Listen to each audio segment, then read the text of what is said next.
Could this be the one and only planer that you ever need to buy? In this video, I'm talking about this DeWalt planer. It is a DeWalt DW735 planer. I've had it for about 6 months for reference. Now, in my experience, before this DeWalt, I stepped up from a lunchbox planer. I had a rigid model lunchbox planer before I had this, so that's kind of where I'm comparing things. I'll start by saying that this planer weighs 92 pounds. That is both good and bad. It's bad because it is very heavy to maneuver around. If you're gonna be maneuvering it a lot, putting it under a bench to store it, you honestly need to have something that you can store it on permanently. In my case, I have it attached to a rolling cart. The good side is that it is 92 pounds. It's quite heavy and it stays in place. It does not move around because it does have some weight to it. I purchased this planer with my own money, brand new, again, about 6 months ago. And at the time of purchase, this planer cost around $550. This planer can feed and work with and cut material that is up to 13 inches wide and up to 6 inches thick. The planer feeds material from this side through the machine and out this side. The first thing I want to talk about is dust collection, because planers of all the tools and machines in a shop are one of the most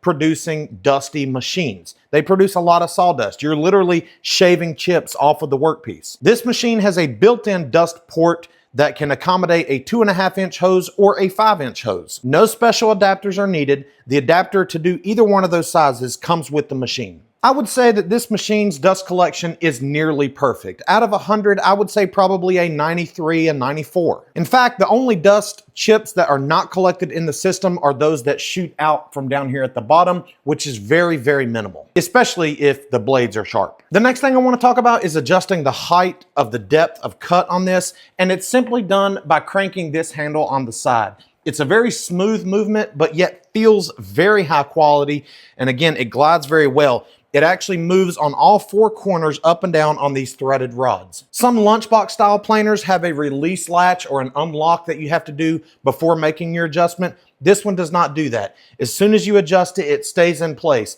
It does not move or vary at all, and I love that about this planer. Once you set your depth, it stays there. On the front here, of course, we have the reset button and the main power on-off switch, and then we have a removal gauge. And what that does is when you feed your material through, it will hit a little latch here, and it will show you on this gauge how much material that you will be removing with that cut. I find that to be sort of accurate, but honestly, I don't use it that much. Moving along to the left side, there is a setting that you can do a finishing cut or a thicknessing cut. I usually leave it all the way over to a thickness cut, which is setting 1. It's a more finer cut and it leaves a better finish on the board when you feed it through. And the last thing on the front is on this left side, and it is your minimum max thickness depth stop. That might not be the proper term for it, but that's what it does. So right now it's set to 1/8 of an inch, meaning that if I lower this all the way, the lowest that it will go down is 1/8 of an inch. That's to ensure that you don't lower it all the way and have the planer blades dig into and mess up the bed of the machine itself. So let's talk about the bed of the machine. There are optional wings that you can purchase that lock here and here on the side that will give you a little bit of an extension. There are bed extension wings. There's one on the front, one on the back. I did not purchase those. Those are purchased separately from buying this planer. In my opinion, it's not really needed. Even if you're doing something really long, I usually just use this bed, hold it up until it catches, let it feed through, and then grab it out the other side.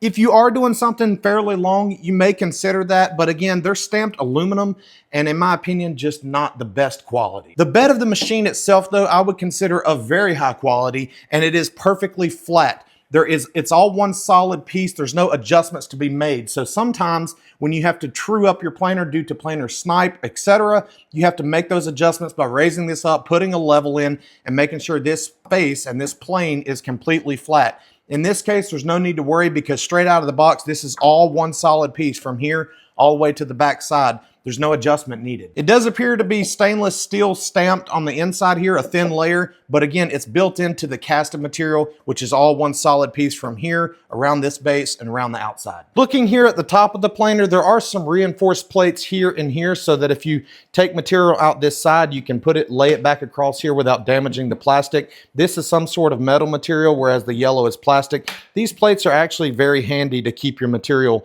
laying here and kind of a work surface as you're using the planer. planer. There's also a handle on the front and one on the back for ease of lifting and moving, built right onto the machine. You can see those 4 lead screws or threaded rods on each corner that I was talking about, so that when you raise and lower the machine, they evenly raise and lower on each 4 corners. So the sides of this machine are fairly open. There is a little piece in here, but they're not as encapsulated as a lunchbox planer, which I love about this because material is easier to access. And again, you don't have as much dust that gets caught in there. Here on the side, you do have a case that covers up the driving mechanisms, the chains and the belts in here.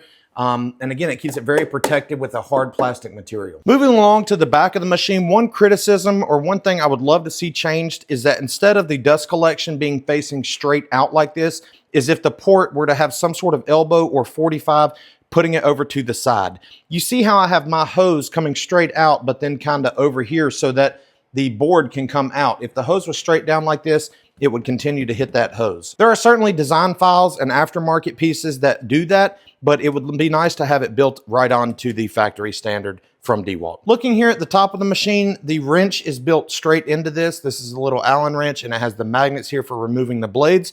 And then in order to take this cover off, you simply remove 4 locations and the cover comes straight off.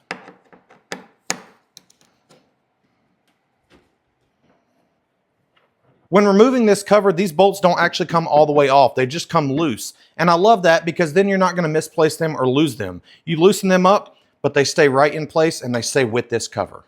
When you remove this initial cover, there is a little switch down below this here that is disengaged, cutting the power off to the machine so that when this cover is off, the machine cannot be cut on. Once you get the cover removed, there are some thumb screws that you have to undo, but they have conveniently made them all red so that you know exactly which ones to undo. There's one here, and one here. It probably is worth noting that these thumb screws do have a plastic casing on them with a metal thread, of course, but they feel very solid and no more torque than you're putting on them. I think they're just fine. Once the 3 thumb screws are loose, this entire case can rotate up and come out.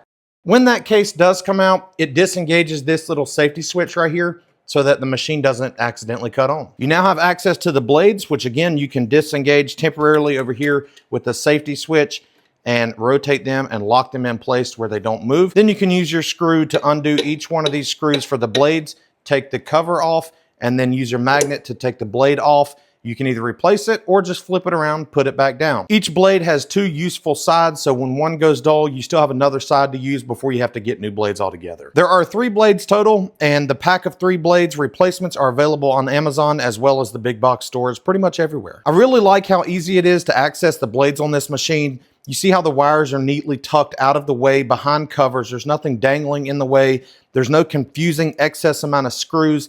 It's very simple, yet very powerful. This machine can run off of a standard homeowner outlet, a 110 volt outlet, no need for 220 or multi-phase electric. And it's worth mentioning that this machine runs at 10,000 RPM. So, is this sold as a hobbyist machine? Yes, sort of. But in my opinion, it could also be used in a production environment. This is almost the perfect crossover machine between hobbyist and production. Lunchbox planers are typically marketed and sold and used as hobbyist machines, whereas floor model planers are typically marketed and sold and used as production machines.